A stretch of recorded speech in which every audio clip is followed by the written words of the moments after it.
전 세계적으로 친환경 바람이 불고 있습니다. 에너지 기업들도 태양광이나 수소, 풍력 등 그린 에너지 기업으로 변모를 하고 있는데 대표적인 기업으로는 아무래도 미국의 정유사, 엑스모빌이라든지 또 쉐브론도 저희가 많이 보는 기업 중에 하나고요. 네. 또 바이든 대통령의 친환경 정책 수혜로 가장 크게 어론이 됐던 기업이 넥스트라 에너지가 또 거론이 네. 되기도 했잖아요. 네. 에너지 섹터에 대한 관심도 확실히 클 것 같아요. 네, 뭐 말씀 주신 대로 에너지가 예전에는 이제 그냥 단순하게 원유, 네. 석유, 그냥 석탄 뭐 이렇게만 생각하셨다면 요새는 워낙 다양하게 바뀌고 있기 때문에 뭐 그린 에너지라고 그렇죠. 하죠. 뭐 풍력, 태양광 정말 다양하게 그리고 수소 이런 부분들까지 정말 뭐 거기다 전기차, 배터리 관련 뭐 범주가 굉장히 다양해지고 있어서 이쪽 섹터도 굉장히 관심이 뜨거운 분야 중에 하나죠. 예.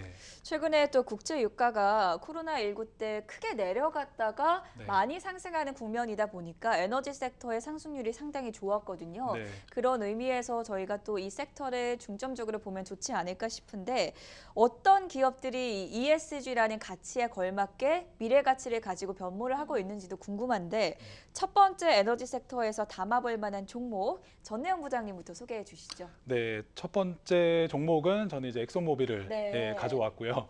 엑소모빌 역시나 이제 좀 뻔한데 이렇게 생각하실 수도 있을 텐데 대표 기업들이기 때문에 반드시 주목을 하셔야 될 거고 결국 엑소모빌 같은 경우는 다 아시겠지만 우리나라로 치면은 뭐 S오일이라든가 뭐 SK이노베이션 이런 대표적인 정유 회사고 글로벌 기준으로도 대표 기업 중에 하나입니다. 네. 근데 이제 최근에는 1등이다라고 표현을 하기가 조금 애매해진 게 사우디 아람코가 있기 때문에 매출액 기준으로 아람코가 있고 그 다음에 엑소모빌 이런 식으로 지금 가고 있고요. 엑소모빌 같은 경우는 뭐 단순합니다. 아시겠지만 이제 정제 분야라고 하는 이제 업스트림부터 시추 탐사를 하는 다운스트림까지 이렇게 여러 가지 모든 그리고 석유화학까지 모두를 아우르고 있는 대표적인 종합 석유 업체이자 에너지 업체고요. 글로벌 생산량의 약 5.3% 정도에 해당하는 규모의 정제 설비를 가동을 해서 생산을 또 하고 있어요. 그래서 이런 부분들도 좀 보셔야 될 것 같고 말씀하신 대로 이제 코로나19의 타격이 있었었다가 최근에 어느 정도 경제 재개가 이루어지면서 그리고 이제 드라이빙 시즌이 또 다가오기도 했고 이런 부분이 갖춰지면서 최근에 견조한 흐름을 좀 보여주고 있는 상태인데 최근 5월에 이제 발표했었던 뭐 분기 실적을 좀 살펴보면 네. 최근에 매출액은 591억 달러를 기록을 했었고 단기 순이익은 27억 달러를 보여주면서 5분기 만에 흑자 전환에 성공을 했어요. 그러니까 1년이 4분기잖아요. 그러니까 거의 1년 3개월 동안 코로나로 인해서 굉장히 큰 고생을 하다가 네. 드디어 흑자 턴어라운드에 다시 한번 성공을 한 모습입니다. 그러니까 글로벌 1등 기업도 이렇게 힘들었으니 얼마나 정유 에너지 쪽이 힘들었을까라는 예상을 좀 해볼 수 있을 것 같은데 최근에 이제 말씀 주셨던 대로 변화가 좀 감지가 되고 있습니다. 원래 엑소모빌은 뭐 탄소 배출에 대해서 전혀 신경을 안 썼어요. ESG나 뭐 이런 거 우리는 모른다. 네. 당장 지금 매출 올리는 게 급하다. 이렇게 나가고 있었던 추세였는데 최근에 변화가 좀 감지가 되고 있습니다. 그래서 최근에 이제 뭐 BP라든가 토탈이라든가 유럽계 정유 기업들이 최근에 이제 신재생 에너지라든가 수소 사업 진출이라든가 이런 부분에 탄소 감축에 적극적으로 이제 뛰어들기 시작을 했어요. 그러다 보니까 동사는 좀 미온적으로 사실 그동안 해왔었거든요. 네. 그래서 조금 엑소모빌 좀 그렇다, 좀 나중에 이거 어떡하려고 그러지? 약간 이런 걱정을 했었는데 최근에 바이든 정부가 이제 규제를 계속 강화하고 있잖아요. 탄소 배출에 대한. 그래서 이런 부분들하고 맞물려서 해치 펀드들도 ESG 관련된 경영 압박을 동사에 꾸준히 하고 있었습니다. 네. 그러다 보니까 최근에 뭐 엔진 넘버원이라고 하는 행동주의 펀드에서도 동사의 이사회 3명이 이사회에 진출하면서 본격적으로 이 탄소 배출에 대한 압박을 하고 있거든요. 그래서 이런 부분을 동사도 이제는 변화를 하겠다라고 좀 얘기를 했기 때문에 이제는 이 회사도 바뀔 수밖에 없는 상황이 왔고 그런 노력하는 게 보이기 시작을 했고요. 그리고 최근에 보면은 얼마 전에 이제 뉴욕타임스 기사를 살펴보면 미국의 민주당 쪽의 인사들이 이제 뭐 크리스 벤 홀렌이라고 하는 이제 연방 상원 의원이 공식적으로 대형 정유사들이 온실가스를 배출하게 되면 이거에 대해서 앞으로 흔히 말하는 세금을 걷어들이는 법안을 발의를 하겠다라고 공개를 했어요. 그러면서 이제 드디어 엑소모빌은 미뤄두고 미뤄놨던 것들을 이제 우리도 할 수밖에 없구나. 이런 상황이 됐거든요. 그러다 보니까 앞으로 이 엑소모빌이라든가 쉐브론 같은 대표적인 정유 기업들은 이제 앞으로는 이거를 안 할 수가 없습니다. 이런 탄소 배출 줄이는 움직임으로 엑소모빌이 사실 어떻게 보면은 이제 CCS라는 표현을 쓰는데요. 네. 요즘에 가장 이슈가 많이 되는 게 탄소 포집 저장 기술 뭐 이런 걸 얘기를 해요. 어쨌건 탄소를 배출하는 기업들이 자기네 스스로 포집을 해서 이걸 다른 형식으로 이제 흔히 말하는 배출을 줄이는 방식으로 이제 전환시키는 어떤 그런 기술을 종합적으로 아우르는 얘기인데, 동사가 30년 전부터 CO2를 포집을 했거든요. 그래서 이걸 가지고 굉장히 앞으로 뭐 전 세계 포집량의 40%도 넘고 정말 많은 배출을 해왔었는데, 이걸 이제 앞으로 다른 식으로 말씀드렸던 대로 친환경적으로 바꾸는 그 어떤 그 생산 캐파를 늘리겠다라고 좀 공개적으로 네. 선언을 했습니다. 그래서 앞으로 이제 로우 카본 솔루션 사업부까지도 이제 신설을 했을 정도니까 앞으로 이 분야에서 굉장히 많은 성장을 하겠습니다. 그리고 배출도 많이 줄이겠습니다라는 얘기를 했으니까 그런 부분을 주목을 해서 보시면 좋을 것 같아요. 사실 저도 엑슨모빌 이렇게 가져오신 거를 보면서 예전에 엑슨모빌이 이제 애플이 지금은 시가총액 1위 기업이지만 네. 꽤 오랫동안 미국에서 그렇죠. 1위 자리를 공고히 지키다가 네. 다우 30개 종목 안에도 포함이 되어 있었는데 어느 날 갑자기 나가라 해서 나가게 그렇죠. 된 좀 가슴 아픈 사연을 가지고 있는 기업이어서 과연 자녀에게 물려줄 주식으로 괜찮을까 의문을 가지고 있었는데 네. 뭐 석유, 정유 사업뿐만이 아니라 친환경 기업으로 변모를 하고 있는 네. 변화를 깨하고 있는 기업이다 보니까 상당히 매력적으로 또 물려줄 만한 주식이다라는 점 신선하게 다가오는 것 같습니다. 물려주고 보시다가 매년마다 사업을 체크를 하셔야 될 것 같아요. 그럼에도 풍력, 불구하고 예, 네. 계속 포트폴리오 네. 구성해서 괜찮을까 네. 확인을 해보면서 네. 가지고 가시라라고 첫 번째 종목으로 엑슨모빌에 대해서 알아봤습니다. 저희가 에너지 섹터에 대해서 이야기를 나눠보고 있는데 사실 이 에너지라고 하면은 김수현 매니저께서 에너지 여신으로 유명합니다. 또 그랬나요? 원자재라 이런 원유 쪽에 강점을 가지고 계신데 어떤 종목을 가지고 오셨을까요? 네, 이번에도 조금 생소할 수 있는 네. 기업을 가져와 봤습니다. 대번 에너지라는 기업인데요. 확실히 엑슨모빌에 비해서는 약간 낯설기는 하네요. 그렇죠. 네. 우선 기업에 대한 얘기를 하기 전에 가장 많이 기름이 들어가는 곳이 혹시 어딘지 아세요? 어디일까요? 공장 같은 데 아닌가요? 그렇죠. 보통 산업용. 그렇게 생각을 하시는데 자동차, 우리가 자동차 운전할 때 들어가는 기름이 기름이 제일 많아요. 50% 정도를 오. 차지를 합니다. 항공보다도 훨씬 많은데요. 네. 일단은 뭐 유가가 계속 이렇게 올라갈 것 같냐 안 갈 것 같냐 마이너스까지 지난번에 빠졌었고 뭐 스위트 스팟 넘어섰고 70에서 100 가냐 마냐 했는데 또 100 간다는 얘기가 네, 나왔잖아요. 얼마 전에 뱅크 오브 아메리카에서 냈죠. 네. 그렇다면은 뭐 일단은 기름을 뭐 계속 쓴다는 얘긴데 음. 선진국 쪽에서는 기름을 또 뭐 안 쓴다 줄여갈 것이다라고는 해도 뭐 인도나 신흥국 쪽에서는 어쩔 수 없이 뭐 생산을 해야 되고 공장도 네. 활성화시켜야 되고. 네, 이런 부분이 있어서 에너지 섹터가 조금은 좀 올드하지 않을까라고 생각을 할 수 있겠지만 계속 지켜봐야 된다라는 생각을 하고 있어요. 그래서 이 대번 에너지를 보면 네. 뭐 국제 유가뿐만 아니라 천연가스 이 원자재 중에서 가장 많이 올라갔는데 이 천연가스 정통 기업이다라고 생각을 하시면 될 것 같습니다. 친환경이라는 소재를 두고 봤을 때 되게 아이러니한 이야기가 많이 나오는 것 같아요. 뭐 우라늄 하면은 뭐 원자력 그럼 네, 그게 그러네요. 친환경인가? 친환경인가? 네, 아무리 뭐 탄소를 조금 배출한다고 해도 엄청난 또 재해 요소를 갖고 있기 때문에 네. 참 아이러니하다 이런 생각을 하고 있는데 천연가스도 어떻게 보면 에이 이게 친환경이야? 라고 할 수 있겠지만 에이 또 친환경이라고 할 수 있어 또 이렇게 또 해석을 할 수도 있는 것 같거든요. 그래서 이 기업은 이 천연가스랑 유가 상승에 좀 수혜주다라고 이렇게 보고 있는데 일단은 현재 이제 급격하게 흑자 전환을 해가지고요. ROE가 2자릿수로 회복을 했습니다. 그래서 장기적으로 쭉 계속 올라갈 것 같다라고 보고 있고요. 배당 수익률도 1.5% 이상으로 늘어갔는데 배당 성향도 100% 이상으로 늘어갈 것 같고 배당 성장률도 20% 이상을 예상하고 있는 만큼 탄탄하게 이렇게 가고 있다라고 말씀드리고 싶습니다.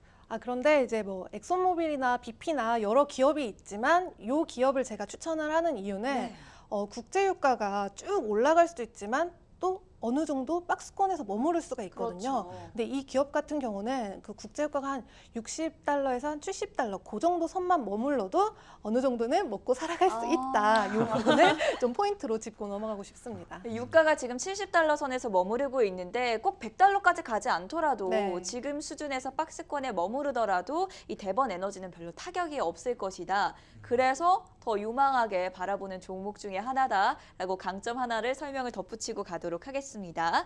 자, 다음 종목으로 넘어가 보도록 하겠습니다. 이번에는 전내훈 부장께서 준비를 해주신 종목인데요. 우리가 앞서 살펴봤던 뭐 필수 소비재라든지 아니면 커뮤니케이션 섹터에는 잘 아는 기업들이 많이 포함이 되어 있었는데 네. 지금 에너지 섹터는 아무래도 국내 투자자분들이 그만큼 관심을 가지지 않는 섹터다 보니까 약간 생소한 종목들이 많이 나오는 것 같아요. 그만큼 성장 가능성 여러분들 주목해서 보시면 좋을 것 같은데 차지 포인트에 대한 설명을 들어보도록 하죠. 어떤 기업일까요? 네, 이제 차지 포인트 같은 경우는 아마 당연히 또 생소하실 겁니다, 정말. 예, 저도 처음에는 이런 기업이 있나? 네. 라고 생각을 했을 정도인데 최근에 보시면 주가가 한 1월, 2월 기점까지 이 바이든 인프라에 대한 기대감으로 이런 관련된 기업들이 주가가 랠리가 꽤 많았었습니다. 그래서 뭐 블링크 차징이라고 하는 기업도 있었고 굉장히 그 비슷한 기업들이 많았어요. 그래서 그런 기업들 투자하셨던 서학개미 분들도 많았는데 그런 관점에서 보신다 그러면 차지 포인트 같은 경우는 사실 이제 시작부터 말씀드리면 좀 작은 기업이고 이제 막 성장하는 기업이기 때문에 좀 리스크 포인트가 클 수 있습니다. 그래서 그걸 감안을 하고 좀 들어보시고 전기차 충전 인프라 업체예요. 결론부터 말씀드리면. 약간 전기차에서 아까 액티브처럼 좀 네. 격가지로 갈 수 있는 기업이 아닐까 싶네요. 그렇죠. 그래서 일단 딱 이 얘기를 하면 테슬라도 하고 있잖아요. 이런 얘기부터 나오거든요. 그러니까 테슬라는 자체 충전 시설을 갖춰서 아시겠지만 그런 걸 하고 있는데 테슬라가 하지 않는 그 외의 전기차들의 범용성까지도 생각을 해서 어떤 그런 인프라까지 생각을 해서 차지포인트라는 기업이 전기차 충전 인프라 업체를 하고 있고 물론 테슬라하고도 혼용해서 같이 쓰게끔 지금 하고는 있습니다. 그래서 충전 설비나 소프트웨어나 뭐 서비스 통합 플랫폼을 제공을 해서 비즈니스를 하는데 모든 브랜드나 유형에 상관없이 충전이 가능한 개방형 네트워크가 이 회사의 강점이에요. 그래서 소프트웨어를 통해서 충전 시설의 충전 사용 가능 시간이 얼마인지 또는 효율적인 전력 배분이라든가 뭐 원격이라든가 기계 결함 알림 같은 종합적인 서비스들도 제공해주고요. 사실 요즘 길거리 다녀보면 네. 그 전기 킥보드 정말 많이 타시더라고요. 많이 타더라고요. 다른 게 아니면 거의 전기 킥보드라 좀 이렇게 운전할 때도 이렇게 긴장하면서 타게 하고 되는데 그분들도 결국 보시면 내 스마트폰의 앱에서 이렇게 들어가서 회원가입을 하고 뭐 구독료를 내고 사용도 하고 이렇게 띡 찍어서 타고 다니시고 하잖아요. 그런 것처럼 동사 같은 경우도 이런 식으로 소프트웨어나 앱에서 이제 접속을 해서 구독 형식으로 월 얼마씩 요금을 내고 그런 식으로 이제 사용을 해서 어떻게 보면은 이제 운전자용 앱도 제공을 하고 있습니다. 그래서 실시간으로 어디서 충전이 가능하다. 내가 위치가 여기면 여기가 가장 충전이 가까운 우리 차지 포인트에 충전소가 있다. 뭐 이런 것들까지 알려주는 네. 서비스를 하고 있고 그러다 보니까 이를 통해서 예약이나 결제 같은 것도 얼마든지 가능하고요. 그래서 이 어떻게 보면 생태계 안에서 가두고 있으니까 그 지속적으로 반복 매출을 이제 리커링 피라고 보통 얘기를 하거든요. 그래서 이 안에서 반복적인 매출이 일어나니까 사실 저희도 넷플릭스 한번 구독하면은 잘 안 끊고 매달마다 그냥 자동으로 그렇죠. 결제되게 두잖아요.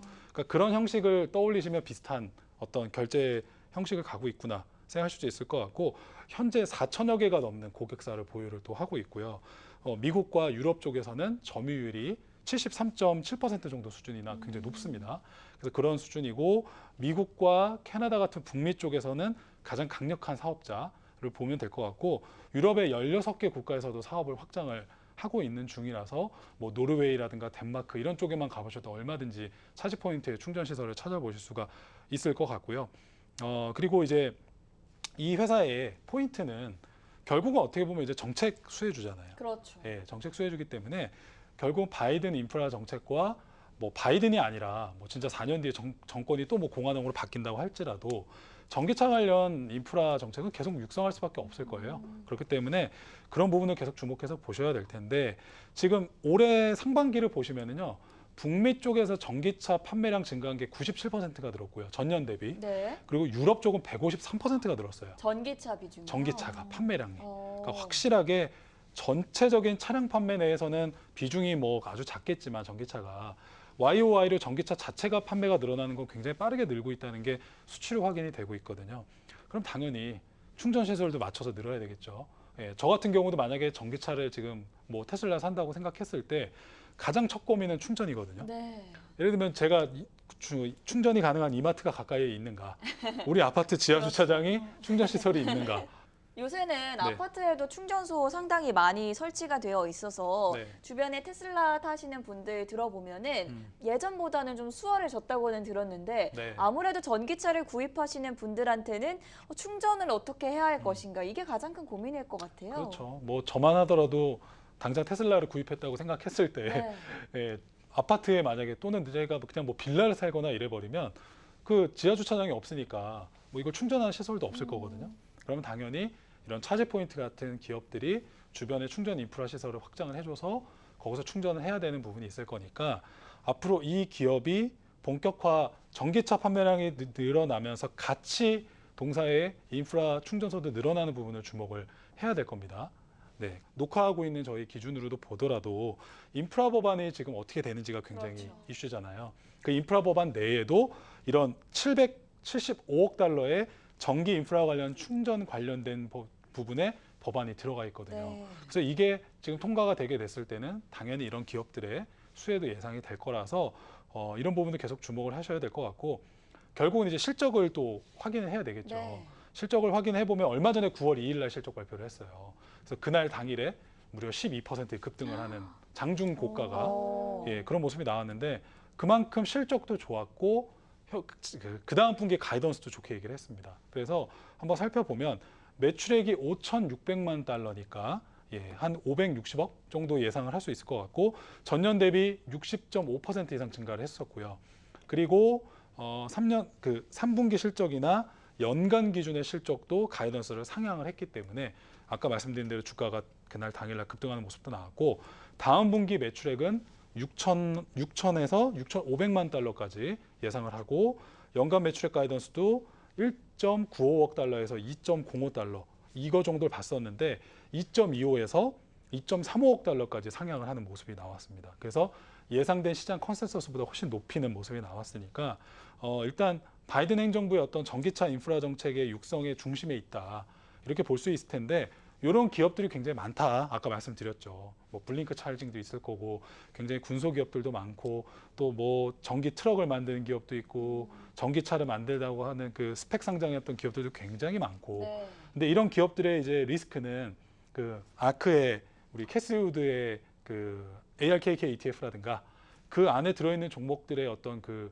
리스크가 금리 인상이라든가 어떤 그 매출액 성장은 높은데 순이익이 안 나기 때문에 금리 변동에 그 어떻게 보면 취약할 수 취약한 있어요. 기업들이잖아요.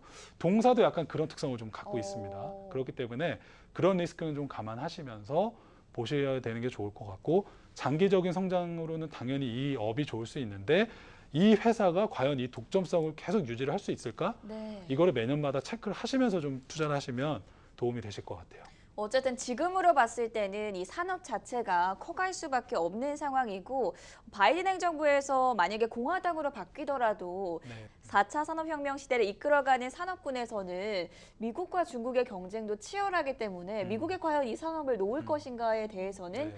저는 좀 확실하게 끌고 네. 가지 않을까 싶거든요. 저도 그렇게 생각합니다. 그렇죠. 그런 부분에서는 차지 포인트를 계속해서 좀 유망하게 바라보시는 것이 아닐까라는 생각이 듭니다. 친환경 에너지 섹터 내에서 차지 포인트까지 알아봤습니다. 마지막으로 에너지 섹터 내에서는 이제 유틸리티 관련한 ETF를 또 준비를 하셨다고 들었어요. 네. 저희가 지금 처음 소개해드린 ETF라서 관심이 큽니다. 어떤 ETF일까요? 이 ETF는요, ICLN ETF인데요. 친환경 에너지 ETF다라고 소개를 해드리고 싶고, 네.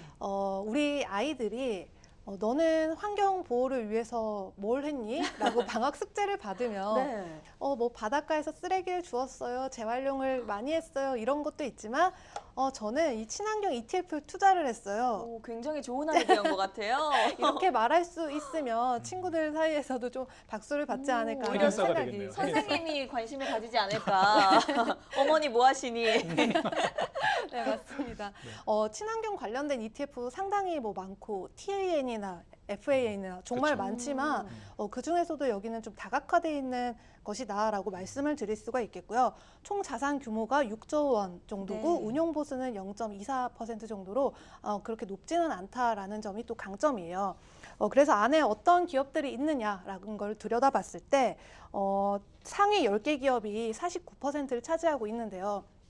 풍력하면은 그 베스타스라는 그 레고로도 이렇게 아이들이 나와 있더라고요. 장난감으로도. 네. 예, 풍력 터빈이 있는 그 장난감도 너무 기분 좋아서 애들한테 그거 사주면서 이런 이 바람을 통해서 이렇게 풍력 에너지. 네, 환경에 이렇게 할 수 있단다라고 설명할 수 있어서 또 재미가 있었던 기업이고요. 그리고 아까 말씀하셨던 넥스테라 에너지 네. 들어가 있고 또 플라그 파워 수소 쪽 굉장히 핫하잖아요. 그리고 또 솔라 엣지 이 태양광 쪽으로도 두루두루 이렇게 담고 있는 이 착한 ETF다라는 말씀을 드리고 싶습니다. 마지막으로 소개해 주신 ETF, 저는 그게 가장 기억에 남습니다. 여러분들 이제 자녀분들에게 방학 숙제로 친환경을 위해서, 환경을 위해서 무엇을 하고 있니 했을 때 저는 친환경 ETF를 샀어요, 투자를 했어요 라고 하면 얼마나 뿌듯할까. 저도 나중에 혹시라도 아이를 갖게 된다면 참고를 해보도록 하겠습니다. 그리고 이제 우리가 네. 아이들한테 뭐 유엔에서 하는 예전에 MDGs라는 새천년 개발 목표라는 게 있었는데 그게 이제 바뀌어가지고 SDGs라는 글로벌 지속 가능 개발아. 맞아요. 네. 그게 있는데 그 부분에서 예전에는 저희 세대 때만 해도 CSR이라는 단어를 되게 많이 썼는데 그렇죠. 그거를 이제 순수한 개념으로 이렇게 접근을 하는 게 아니라 기업의 또 하나의 마케팅 요소로 뭔가 나오는 게 있으니까 CSR 하는 거겠지. 솔직히 이렇게 생각한 적도 있었는데 네. 이 요즘에 SDGs를 활용하는 그리고 ESG에 참여하는 기업들의 진정성은 옛날과 좀 다르게 다르다. 변모했다. 그리고 목표가 상당히 구체적이다라는 게 있는데 이 ETF를 투자를 했을 때 이 SDG에 참여를 하면서 ESG 재무적인 요소에도 긍정적인 영향을 있다. 근데 채권 시장에서 조금 더 좋은 조건으로 이 자금을 빌릴 수 있다는 장점도 있기 때문에 이 아이들한테는 친환경에 참여를 한다. 그리고 또 어른들의 시각에서는 이 뭔가 자금 조달을 할 때 좀 더 유리한 입장에서 가져갈 수 있다라는 점을 양면으로 이렇게 보실 수가 있을 것 같아요. 네, 에너지와 유틸리티 섹터 내에서는 여러분이 많이 알고 계신 엑슨모빌과 그리고 대번 에너지, 차지포인트와 마지막으로 ICLN이라는 티커를 가진 ETF까지 저희가 체크를 해봤습니다.